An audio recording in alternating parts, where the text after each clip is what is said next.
Good morning.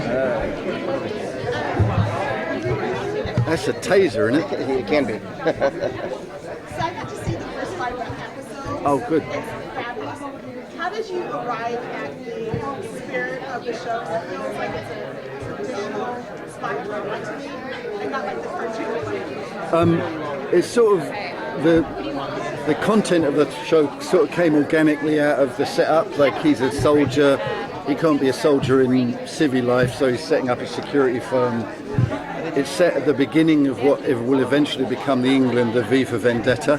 So it's the beginning of a civil war. So that kind of presents its own narrative drive in itself. And then moving DC world from America to England meant a whole other sort of set of changes. It can't be about superheroes because we don't really have superheroes in England. There are no successful superhero franchises. They're English, weirdly. Although, Superman is played by an Englishman. If he did it as an Englishman, he'd look ridiculous.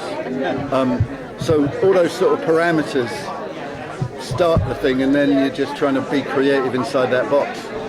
Did DC give you a lot of freedom in character creation since it's sort of untouched ground in a way? Yeah, I mean, that was one of the attractions for me anyway, is that there was the leeway to explore characters that weren't really well defined, like the Waynes.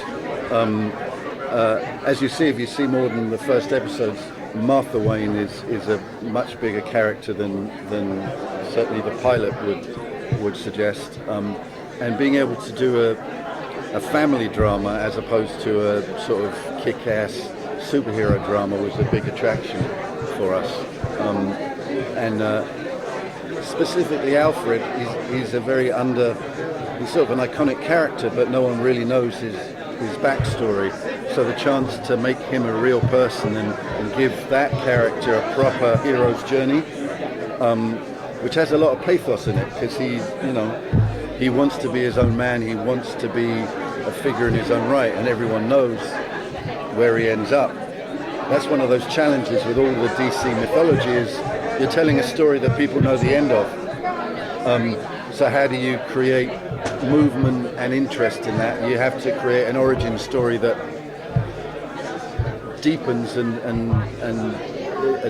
creates real emotion out of what is otherwise, in Alfred's case, a kind of shtick, Even Michael Caine was doing a shtick, and what Jack has done is create a really full character. You mentioned that this is early on that leads into the deeper Vendetta world, but is this also tied to Jeff Johns' Batman year one, where we find out that Alfred was a super spy and British military intelligence? It ties into, my starting point was not to mention Michael Caine again, but he insisted that his Alfred would be an ex-member of the SAS, and it follows from that everything that follows. Jeff Johns stuff, I love Jeff Johns stuff. We used to work together very closely on Gotham. But here's the thing, once you get into the real deep comic book world of Batman, there's so many different ways you can play it. The best thing to do is take a little from all of them, even, dare I say it, the Adam West version, because you have to, when writing these characters, you have to accept that there's a little bit of camp in even the most serious version of Batman.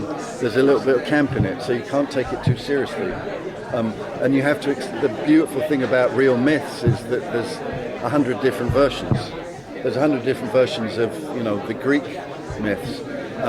Same way with Batman and all the characters involved. What was the inspiration behind creating Paloma's character? That's a good question. I really wanted to create a great female villain that was not an apologetic villain, that had a sort of female power, and there's a tradition in England of strong northern women that kind of grew up with those sort of women. So it's like turning a a traditional English working class attitude into a kind of superpower, and Paloma brings so much natural intensity and humor and angst and depth to the part that really a lot of what you see on screen is just Paloma bringing it, you know. As soon as we saw her do it, we knew that she's the one to play it. For me, she's not, as much as she's a villain, she's the heroine of the piece. Her and Martha are kind of two poles of a kind of female sensibility in the show. That's where she came from. Did you see other origin stories potentially intertwining with other familiar antagonists? Yes, but unlike, for instance, Gotham, where there was a sort of carnival aspect to doing Gotham, where, you know, even at the first episode there was like 5 iconic characters. With this, it's going to be a slow build. You know, people like Lucius Fox will appear later on, but it's important to bring them in organically into what is essentially a family drama, rather than doing the, like I say, the carnivalesque aspect of, you know, putting as many as you can into the show. Yeah.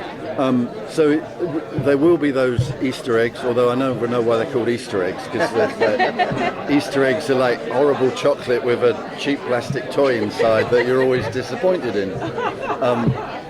But yeah, there will be those aspects of it, but they'll be subtle.